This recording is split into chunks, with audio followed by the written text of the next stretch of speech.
রাজধানীতে ইনকিলাব মঞ্চের আহ্বায়ক ও ঢাকা ৮ আসনের স্বতন্ত্র প্রার্থী শরীফ ওসমান হাদী গুলিবিদ্ধ হয়েছেন। জুমার নামাজের পরই তাকে লক্ষ্য করে গুলি চালায় দুর্বৃত্তরা। গুরুতর অবস্থায় তাকে প্রথমে ঢাকা মেডিকেল কলেজ হাসপাতাল এবং পরে নেওয়া হয় এভারকেয়ার হাসপাতালে। এ ঘটনার তীব্র নিন্দা ও প্রতিবাদ জানিয়ে দ্রুত অপরাধীদের গ্রেফতারের দাবি জানিয়েছেন বিভিন্ন রাজনৈতিক দলের নেতারা। শুক্রবার সাপ্তাহিক ছুটির দিন। জুমার নামাজ শেষে ফাঁকা পল্টন এলাকা। হঠাৎ গুলির শব্দ, মুহূর্তেই আতঙ্ক ছড়িয়ে পড়ে চারিদিকে। পরে জানা যায় রিকশায় বসে থাকা শরীফ ওসমান হাদী গুলিবিদ্ধ হয়েছেন। এ সময় হাদীর মাথা ও কান বেয়ে রক্ত গড়িয়ে পড়তে থাকে। তাকে ধরে পাশে বসা ব্যক্তি আর্তনাদ শুরু করেন। ঘটনার সিসিটিভি ফুটেজে দেখা যায় দুই আরোহী মোটরসাইকেলে হাদী বসে থাকা রিকশা অনুসরণ করছে। দুজনের মাথায় হেলমেট, চালকের পরনে জিন্স প্যান্ট আর পেছনের আরোহীর গায়ে কালো চাদর। এক পর্যায়ে মোটরসাইকেলের পেছনে বসা ব্যক্তি অস্ত্র বের করে গুলি ছোড়ে। এখানে একজন ব্যক্তিকে গুলি করেছে, উনি রিস্কায় ছিলেন। পরবর্তীতে রক্তাক্ত অবস্থায় আমরা আইসা দেখেছি। খবর পেয়ে ঘটনাস্থলে আসেন পুলিশ, র্যাব, সিআইডি ও পিআইবি সহ গোয়েন্দা সংস্থার সদস্যরা। সিসিটিভি ফুটেজ বিশ্লেষণ ও ঘটনাস্থলে নানা পরীক্ষা নিরীক্ষা করে অপরাধী শনাক্তের চেষ্টা চালান তারা।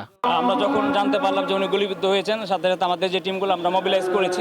আমরা আরো কার্যক্রম সম্পন্ন করার পর হয়তো বলতে পারবো যে আসলে উনি এক্সাক্ট কোথায় গুলিবিদ্ধ হয়েছেন এবং কে বা কারা তারা গুলি করেছে।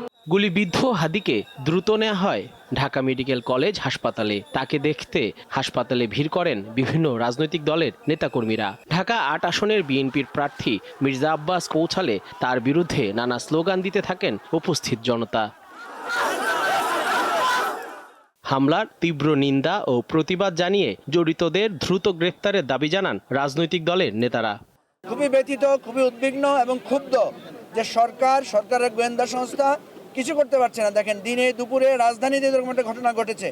এ ধরনের ঘটনার পরে কম্বিং অপারেশন করে আমরা আশা করি খুনি এবং খুনের পেছনে যারা আছে তাদেরকে 24 ঘন্টার মধ্যে তাদেরকে অ্যারেস্ট করা উচিত। এই ঘটনার পিছে বড় কোনো ষড়যন্ত্র আছে, এটা কোনো বিচ্ছিন্ন ঘটনা হিসেবে আমাদের কাছে মনে হচ্ছে না। সরকারকে আমরা বলবো, এটা আমরা লাস্ট চান্স দিচ্ছি। যদি এই সরকার, এই নির্বাচন কমিশন যদি নিরাপত্তা দিতে না পারে, যদি তারা এই দোষীদেরকে বিচারের আওতায় না মানতে পারে, যদি আওয়ামী লীগকে সম্পূর্ণভাবে নির্মূলের ব্যবস্থা করতে না পারে, পরে এই সরকারের বিরুদ্ধে আমাদের একটা ব্যবস্থা নিতে হবে।